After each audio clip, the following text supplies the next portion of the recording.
In 380 BC, a Greek philosopher proposed that women should go to war, that parents shouldn't know their own children, and that kings should be replaced with philosophers. Most readers think he was joking. He wasn't. Plato calls these three proposals waves, each larger than the last, so threatening to drown his argument. Understanding why he plunges in any way will change how you think about politics itself. Book V is the hinge of the Republic.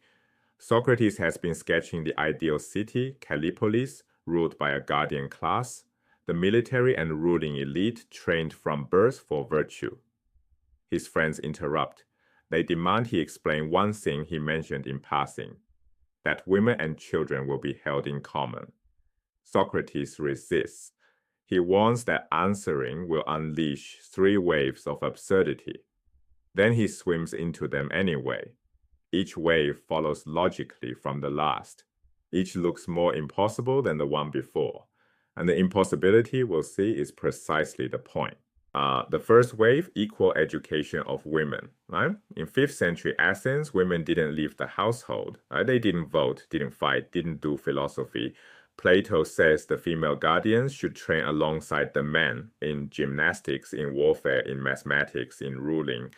His argument runs through an analogy. Consider guard dogs. Right? We don't train only the males to guard the flock while the females stay home. Like male and female dogs do the same work, so they receive the same training. Humans are no different. If a woman has the soul of a guardian, her body is irrelevant, she trains, she fights, she rules. This makes Plato arguably the West's first feminist, 4 centuries before Christ. Why does Plato reach this conclusion when his contemporaries couldn't because of his metaphysics? Plato believes the soul is primary and the body is secondary. The soul is where reason lives, the logos, the rational order shared by all thinking beings. When a woman proves a geometric theorem, she reaches the same conclusion a man does by the same logical steps. She participates in the logos equally.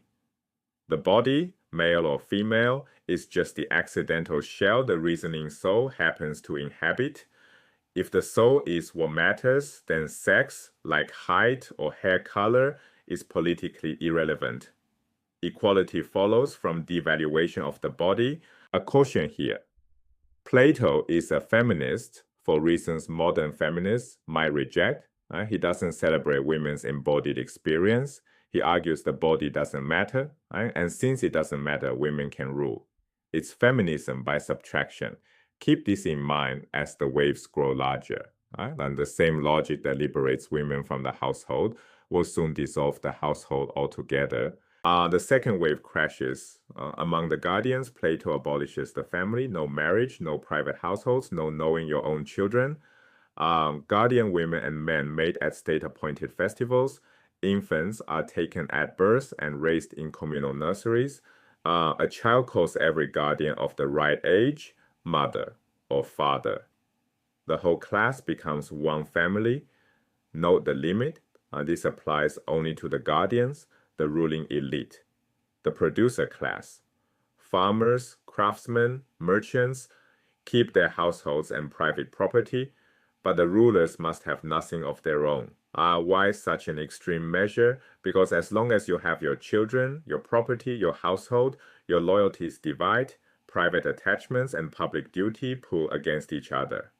Plato's solution is to eliminate the private side entirely. The mechanism is darker still. The mating festivals appear to be random lotteries, couples paired by chance, but the lottery is rigged. The rulers secretly select pairings on eugenic principles, breeding the best guardians with the best, the weaker with the weaker, and quietly disposing of inferior offspring. Eugenic means selecting for desired traits. The deception is deliberate. The guardians must believe it's chance, so no one resents the outcome. Plato calls this a noble lie, a falsehood told for the city's good. For a modern reader, this is chilling. For Plato, it follows from the logic. If the soul is what matters, breed for the best souls. Reject Plato's solution if you like. The problem it targets is real. Every modern democracy wrestles with the same tension: nepotism, political dynasties, lobbying, the conflict between family loyalty and civic duty. When a senator votes to benefit his son's company, when a president pardons her nephew, when a judge rules on a friend's case, the private side pulls against the public. Plato takes the tension seriously enough to propose the nuclear option. You may find his answer monstrous, but notice, no liberal democracy has actually solved the problem he identified. His diagnosis survives even when his prescription fails.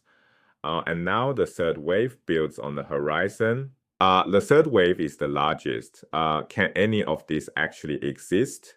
Can a city like Kallipolis be built on Earth? Plato's answer requires a figure who doesn't exist anywhere, the philosopher-king, someone who has mastered geometry, dialectic, and the vision of the good, and who also holds political power. Either philosophers must become kings, Plato says, or kings must become philosophers. Otherwise, cities will never rest from their troubles.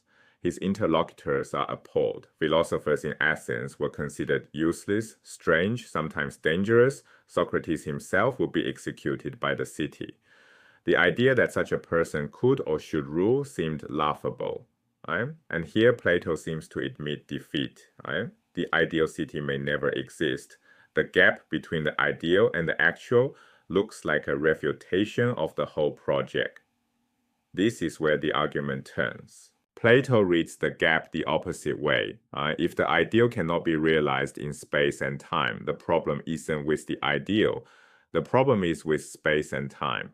The material world itself is what falls short of the rational order. This is the hinge. The three waves don't drown the argument.